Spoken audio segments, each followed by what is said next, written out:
Hi,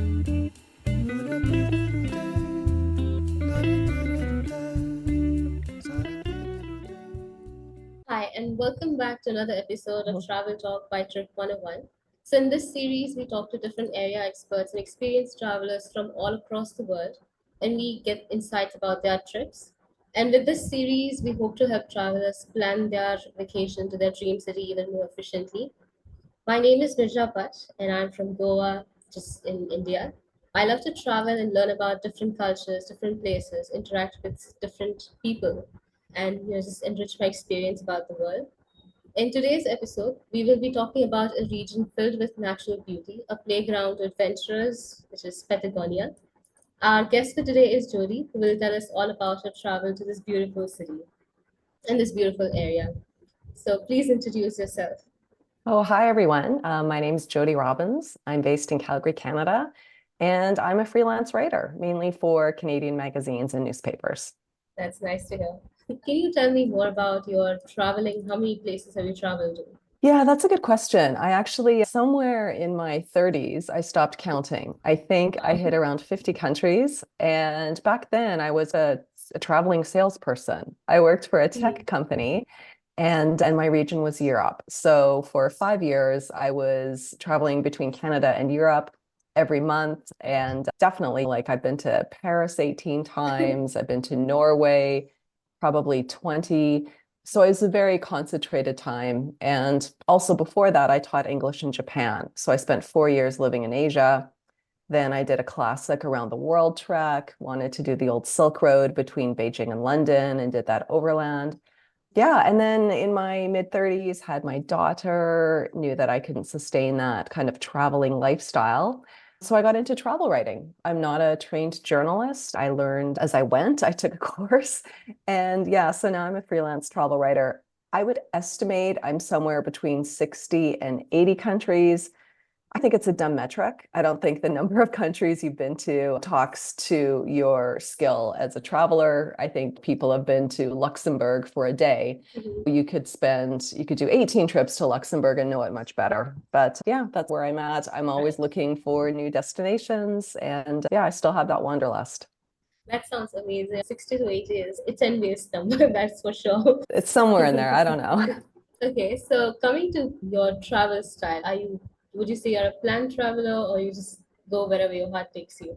Yeah, it's a mix. So sometimes I'm invited on press trips, and in certain countries, that's really the only way to get there. Some destinations don't support. Of course, they are happy for individual travelers, but if I'm writing about it for work, yeah, typically some places, particularly a lot of Asian countries, only would like the group press trip. So sometimes I'm on group trips, sometimes I'm doing individual trips. And sometimes I'm just traveling on my own. Usually I try to tack on an extra couple of days in a destination so I can explore what's nearby, whether it's a neighboring country or just a region that I'm particularly interested in. Right, so a mix of both. It really is a mix. I mean, that's the best kind of traveling. You get to Yeah. experience best of the both worlds. No, I think you're right. Yeah. So coming to Patagonia, can you tell me why you chose this location? So I don't have that many places in the world on my bucket list, maybe Mhm. five. And Patagonia was definitely one of them since I was in my 20s. And as I live in Calgary, we're the gateway to the Canadian Rockies. So I did a lot of hiking in my 20s, not so much in my 30s when I had my daughter, but I picked it up again. And so Patagonia always spoke to me. But the logistics of that, I don't speak Spanish. Do I want to go to Patagonia in Argentina or in Chile? Right. And then this came up through Fjällräven. So Fjällräven is this outdoor apparel brand. They're based in Sweden. They've got this great equipment, and they run these things called Fjällräven Classics. So they are outdoor adventures for normal people. So they supply all the logistics. They organize all the hiking permits because that's something you don't think about. We think about training, getting the right backpack, but you really have to think about those logistics, like how will I fly in there? How will I get from the airport to the trailhead? Because Mhm. so many taxi cabs won't go there up these mountain roads. Right. Um, Yeah, so Fall Raven, and they were doing a test run of the route. So they invited me to do the test run before they launched the classic in Chile, which is taking place this December. Yes. Yeah, I was going to ask because Patagonia is pretty unique location since it's half in Yeah. Chile, half in and Argentina. I wanted to ask you if there were any special permissions that you had to normally take. But I mean, you answered that Yeah. already. Yeah, there are. And I think every country, I remember when I was hiking in Nepal, it was the same thing. We'd have to apply. They only let, these are very, in some places, sacred places, but definitely special, environmentally special. And so they only want to let so many trekkers there a day. So Right, there's only so yes. many permits. So you really have to book this stuff out months in advance.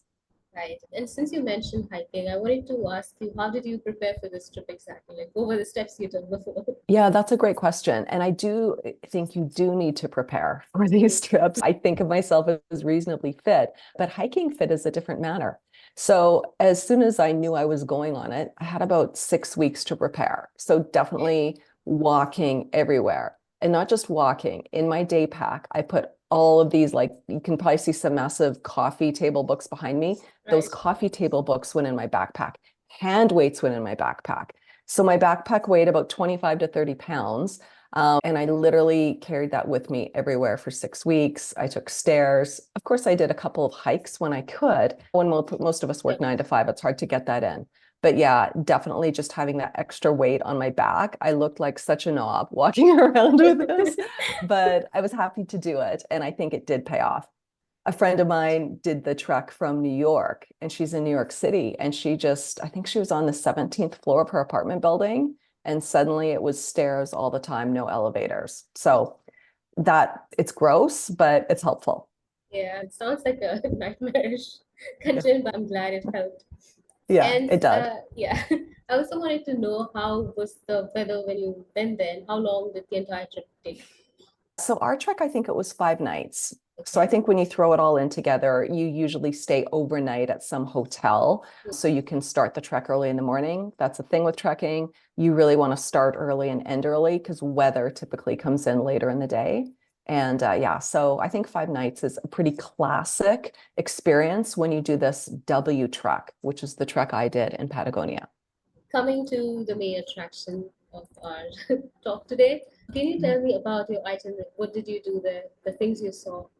Yeah, what did we see? We saw a lot of fantastic mountains, and living in the Rockies and having been in the Alps, I'm used to mountains, but man, the mountains in Patagonia are the Andes really spectacular. So incredibly beautiful. I think I sent over a picture that you might be able to show of from the airplane. You could see these peaks stabbing through the Yeah, clouds. right. Like Yeah, they're I get to just see that. so high and incredible. And sometimes when you take a picture, it really doesn't do it justice with the aspect. So incredibly beautiful, wild landscapes. We didn't see a lot of wildlife, but we did see some. We saw gauchos, these cowboys. They came up and introduced themselves to us. I'm trying to think what else. It's very much, in some places I felt like I could have been walking in Hawaii. So it was like very rugged, but then at some part it was very green and lush with these like riddled hills when it felt like I was in Kauai. Yeah, so very diverse terrain and incredibly beautiful. And I think unlike pretty much any place on earth. Yeah, when I was researching about this place, that's one thing that that was highlighted so much that you wouldn't know the kind of landscape you would be encountering. So I think that's very neat about this place. Yeah, and every day was really different. And Hmm. you said you don't know what landscape you're encountering. And that was the same with the weather. Like you never had any clue what you were going to encounter. So it really was, it's So about your hiking trip, the whole 5 days you were just hiking there. correct. Yeah, every day we would pack up our tents, have breakfast, hike for, I don't know, 3 or 4 hours before lunch. Of course, we would stop and have a snack. Sometimes at lunch, we would need to reevaluate because there were 1 or 2 days where we couldn't do the thing we wanted to do when we wanted to hike up to a certain viewpoint and we got snow. And it wasn't expected to get snow, but yeah, the weather really came in. We truly had the worst weather. So that's part of the experience is having to adjust plans on the fly. Yeah, so then we would get to our camps. What's great about the W Trek in Patagonia is we were camping, but they have these things called refugios. And the Okay. refugios are like little refuges. And essentially, it's like a little hostel hotel, but they had cafes with hot food and, more importantly, wine. So Okay. some afternoons, if we couldn't do the trekking, we would just hole up in there, play cards, dry out our socks, have a few drinks. And that was really fantastic because I've trekked in other parts of the world and it just definitely beats hanging out in your tent for hours at a time. That does sound very cozy. Yeah, it was. So can you tell me a little bit more about your experience tracking the W track? Yeah, it was definitely challenging. You want to be in the best hiking shape you can walking, but for us, the weather played such an important role. And the wind truly was gusting up to 100 kilometers an hour. And even though I had this pack that was close to 40 pounds, at one point it literally blew me off the trail. And I did this weird sidestep dance, and I can't believe I landed on both feet. So it was really a battle of the elements that we were doing. And it really showed me it didn't really matter so much your physical conditioning because you can go slower, that's fine. But mentally, it was definitely a challenge to keep going because the whole time I'm thinking, God, this sucks. Oh, I hate this weather. And you really had to change your mental attitude very quickly because everyone was feeling the same thing. And you didn't want those bad vibes to seep out because that just would have soured the whole trip. I mean, you're correct. Mental constitution is like the best and one of the things that you need to control during a hike. I've experienced that, so I know that.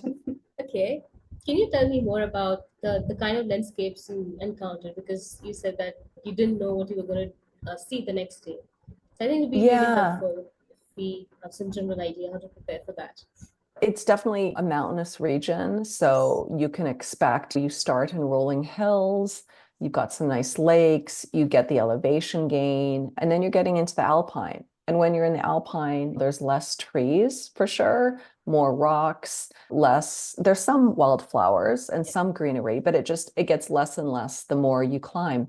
But what's really interesting is when you get to those top of those mountains, there's all these lakes you didn't expect. And at some point, glaciers. So I definitely wasn't expecting glaciers and to see these blobs of ice kind of floating like you're in Iceland or something like that. Yeah, I'm trying to think. And then at one point, and I'm not sure, I think this was on day 4 of the W Trek. As I mentioned before, it was like Hawaii. There was a lot of up and down and up and down.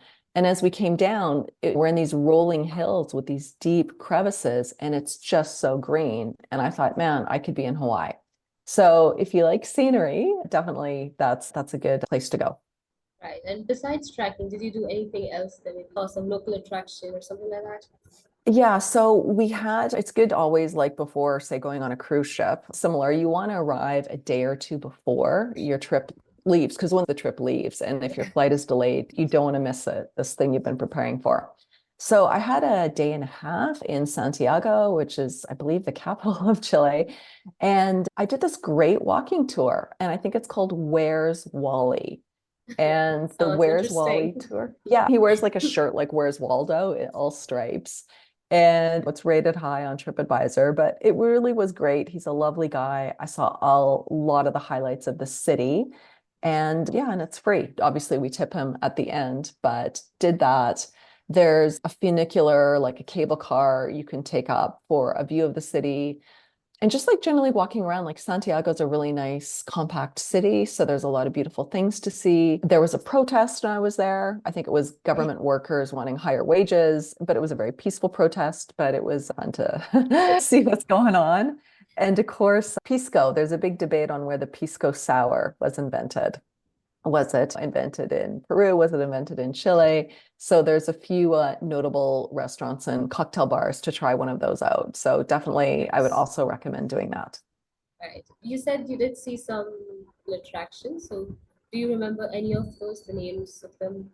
Yeah, the downtown core has their city hall, some really famous buildings. There's a famous square, I forget the name of it, but they have like a lot of places in the world, like a bit of a fractured history. For years, they were under the dictatorship with Pinochet.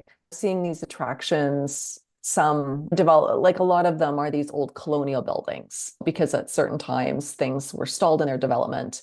There's a very famous cemetery in Santiago. And so if you just Google, and I know the name of it, but I'm not going to try and butcher it. My Spanish is terrible. But if you just look up the cemetery in Santiago, you could spend hours there. And it's one of those very cool cemeteries with really unique architecture. And that's a little world in itself and definitely worth visiting. And Patagonia has a very interesting blend of modern culture and indigenous culture. So were you able to see that? A little bit. When you're trekking, you're mainly isolated. But one thing that, because I did this, it was all organized through Fjallraven. And when you're on a Fjallraven Classic, they really try to follow the notions of sustainability and local. So each night they would invite some locals who were doing environmental work in to chat with us. And that was really fantastic. So we met local farmers who talked about how the area is changing with climate change and how it affects their crops, how the wildlife is changing with more people coming in and how that affects things.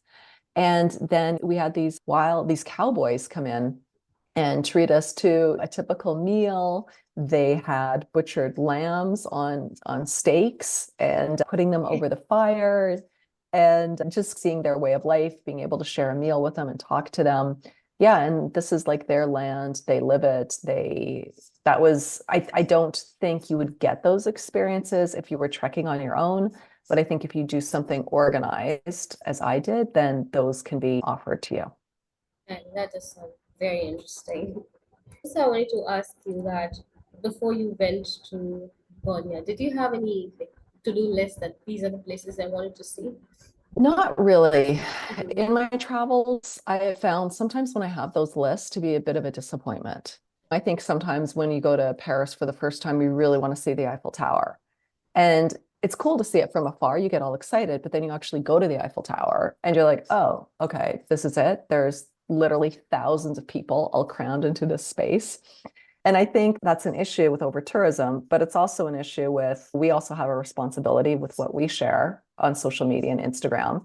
And these places get really heightened. And I think the management of those places is a big issue. And we have a responsibility also not to be encouraging that kind of over tourism. So I've learned not to get so hyped up about and fixated when I go to this country. I have to see this thing because that thing is really just a symbol. And often that experience, depending on how many people are there and the condition it is, maybe isn't what it's lived up to. What's that Instagram versus reality? So I did not have any expectations before going on it.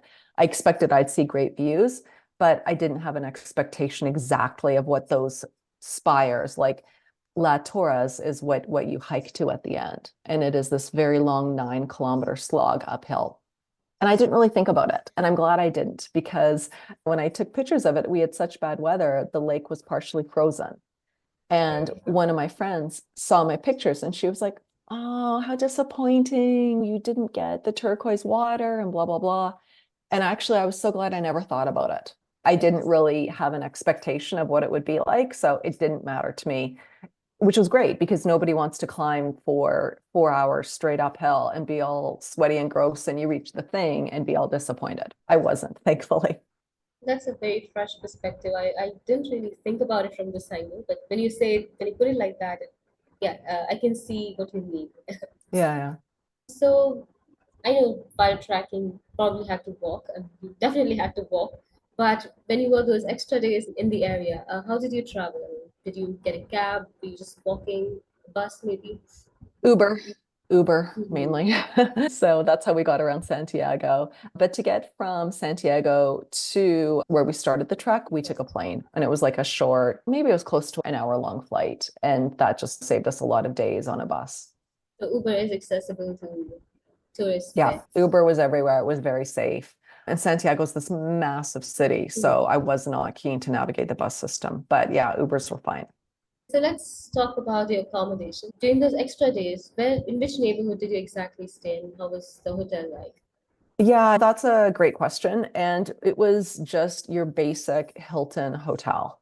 And the neighborhood wasn't really notable, so nothing to remark there. It was close-ish to the airport, and I think that's why it was chosen. Fjellraven recommended a couple hotels based on their travel agent, but honestly, I think you could probably stay anywhere. It's this massive sprawling city. It just depends if you want to be in the downtown, the more historic center, or closer to the airport. We were closer to the airport, which meant I think it was about a 20 to about a 20-minute Uber ride to get into the center of the city. And then of course on the track every night we were camping, which had its moments. Yeah, you saw the photos I saw about Patagonia. During the nighttime, there was the beautiful skies with all the stars out. Did you get to experience that? We did, I think on one night we did, but we really had a lot of rain. And then the Okay. last night or 2 days, snow. So when you have those conditions, there's a lot of cloud cover in the sky, and the cloud cover presents you seeing the stars. But you are right, it's an area with very little light pollution. So it is a fantastic place for stargazing. That's amazing. Okay. My next question to you is about food. So I know, as we mentioned, that there's a very interesting culture. So can you tell me more about the local foods that you got to try there? So for us, because we were doing the trek, we had all dehydrated food. So it wasn't for sure breakfasts and lunches. There wasn't an opportunity for us to try the local food. Dinner was also these dehydrated food packets. But at the refugios, if you wanted to, for around 10 US dollars, you could have a meal, a dinner. And it was typically some kind of meat, like lamb was popular, beef, chicken, potatoes. They had a lot of potatoes. And it was your typical sort of continental European fare, some overcooked vegetables, salads, that sort of thing. But on our last night, when we were with the gauchos, they had cooked this lamb that they had completely butchered themselves, and it was on these racks being barbecued over the wood fire. They made a type of a salsa with tomatoes, and we had it over fresh bread. So it was like a bruschetta.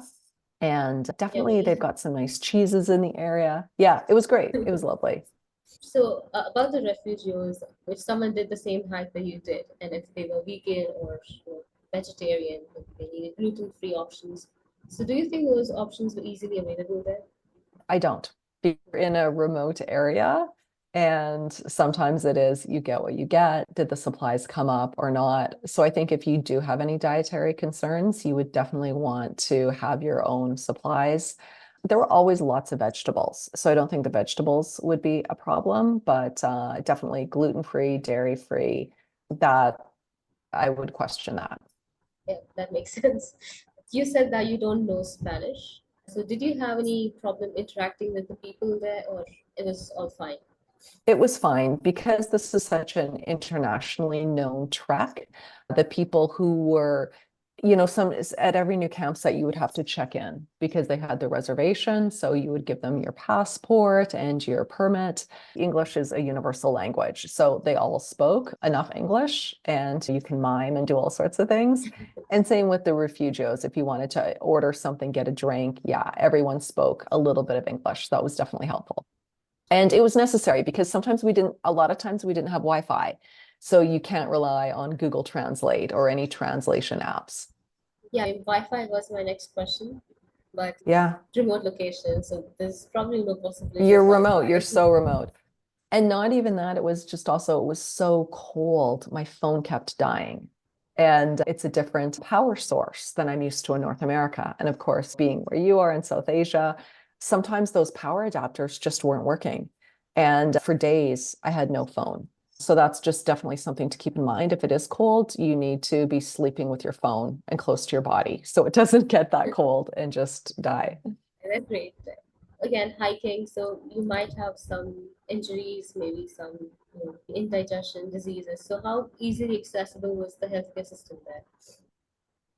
Well, it's not. So when you're doing a trek yeah, it's hard. Even to fly out would be very difficult. But you probably could get a helicopter rescue. But I think as far as, with hiking, maybe a fall or a twisted ankle, nobody had those.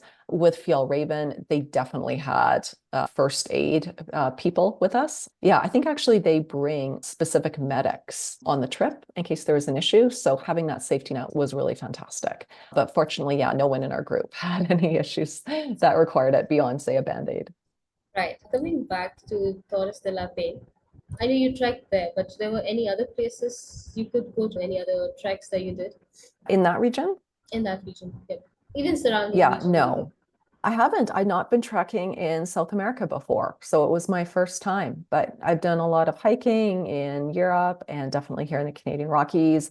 And in my 20s, I went along the Karakoram Highway in northern Pakistan and did trekking around there and in Nepal, of course. But yeah, this was my first time in South America. Right. So coming back to your entire trip, your experience. So what was the best thing that you liked about your entire trip? The best thing about the entire trip, I think, was the sense of camaraderie because it was very challenging. It was physically challenging, it was mentally challenging. But when you do it in a group like that, it's just such a great supportive atmosphere. And several times I was thinking, God, I'm so glad I'm not doing this with my husband because I think we would just be like complaining the whole time, as you do with someone you're very close to. Yeah. But they had these very clear endpoints at each day where we would set up camp.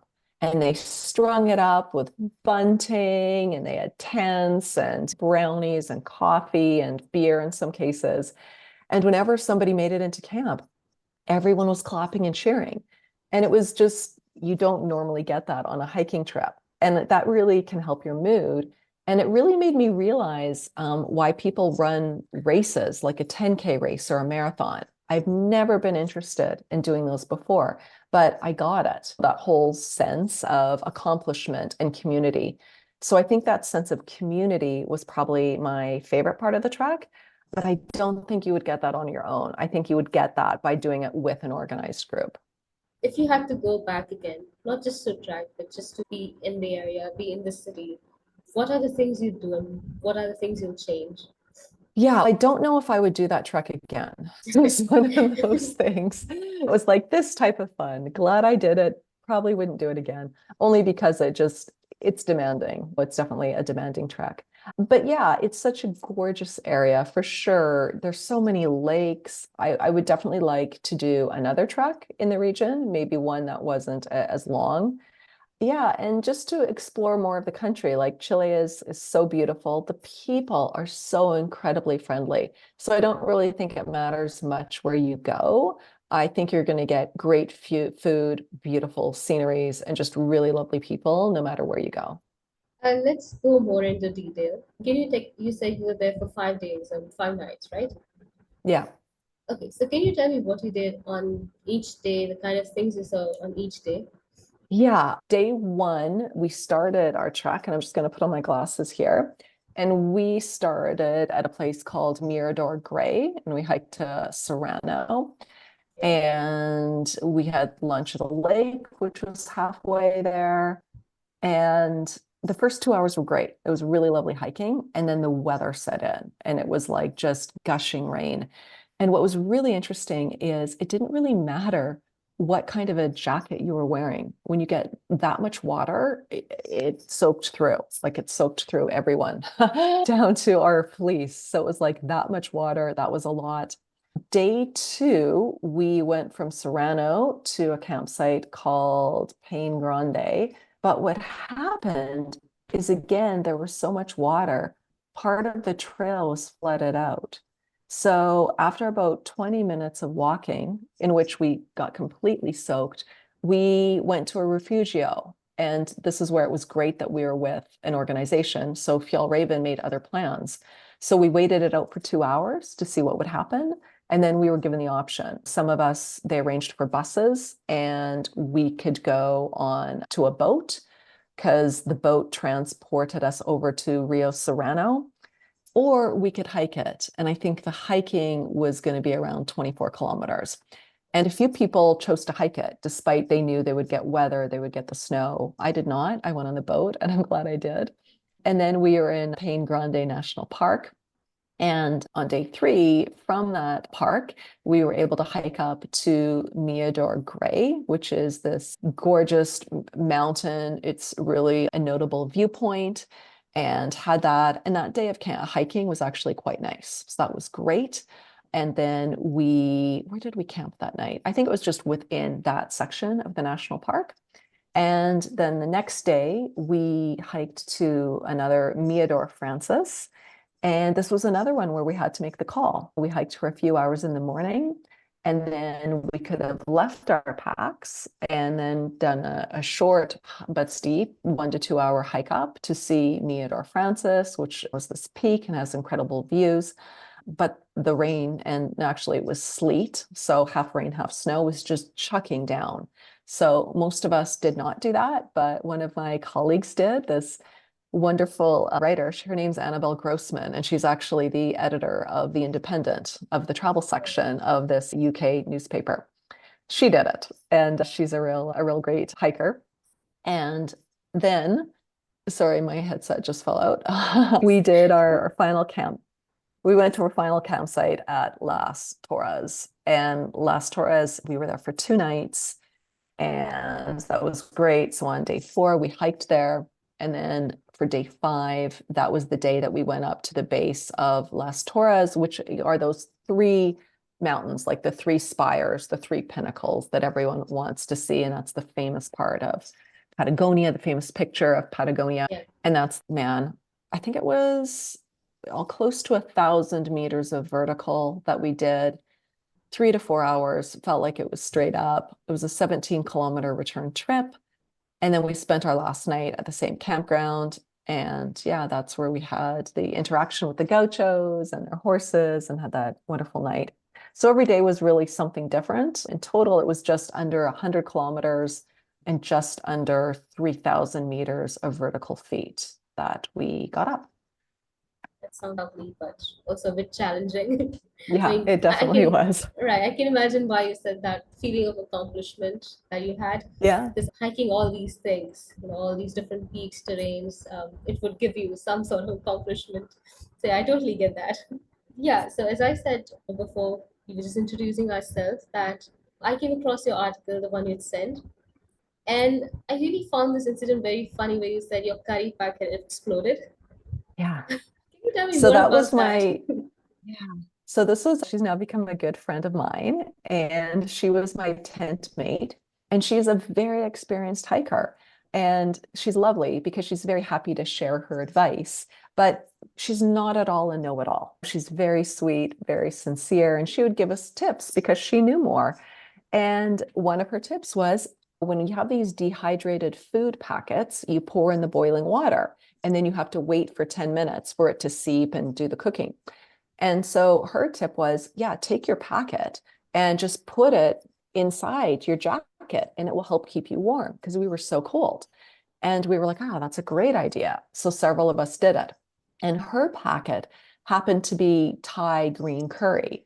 And she opened up her jacket, and it had exploded all over. Oh no. And not, yeah, it was crazy. And it was this disgusting green color. So the color wasn't good. The smell was fragrant. It was quite nice. But after smelling it for 5 days, it was something.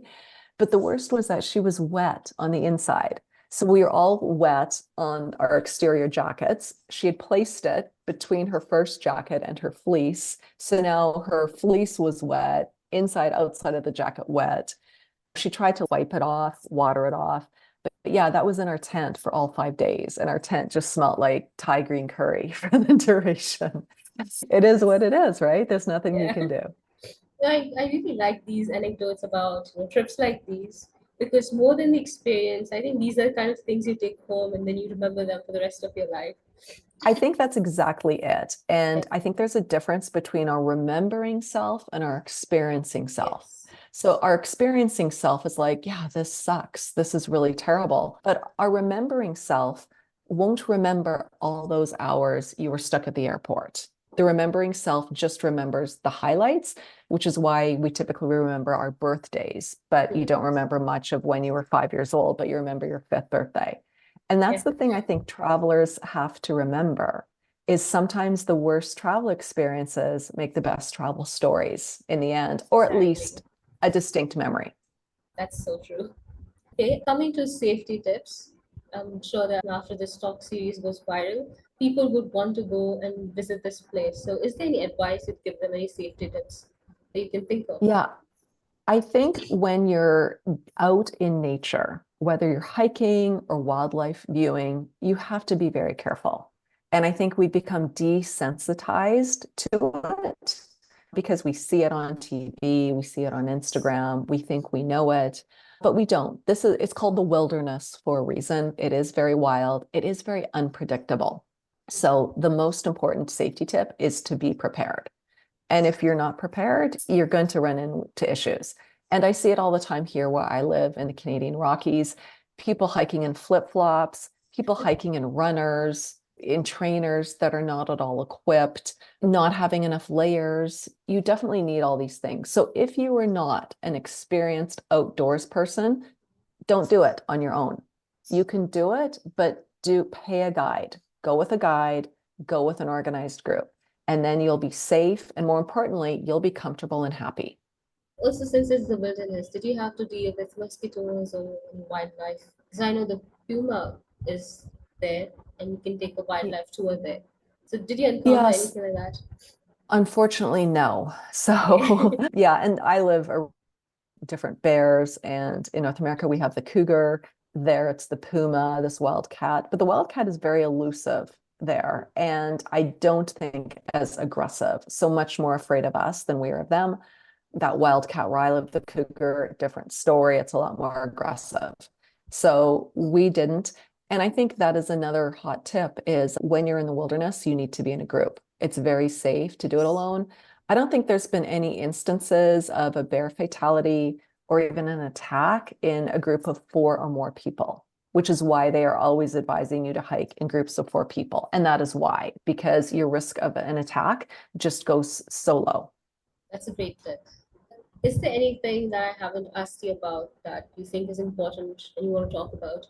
No, I think we hit it all. I think it's Yep. definitely a worthwhile experience, but definitely I would urge people to not be overconfident in their abilities because you never know. You have to expect the unexpected so that preparedness really comes into play. Had a lovely chat with you about Patagonia and just the hiking experience in general. And I'm sure that, at least for me, I'm very inspired to try it. I'm not sure how fit I am, but I definitely want to try that one day. So thank you once again for taking your time out of your schedule to talk to us and to tell us all about experience. Yeah, my pleasure. And if people want to find out more information, I have a website called Travels with Baggage. Okay. I'm on Instagram as Travels W Baggage. And yeah, I hope to connect and share more advice. Feel free to ask me any questions online. Thank you. Anyway, thanks for this. Thanks for joining us for another episode of our Travel Talk series. We'll be back with another more interesting episode and we'll guide our travelers to plan their trip even better. Thank you once again.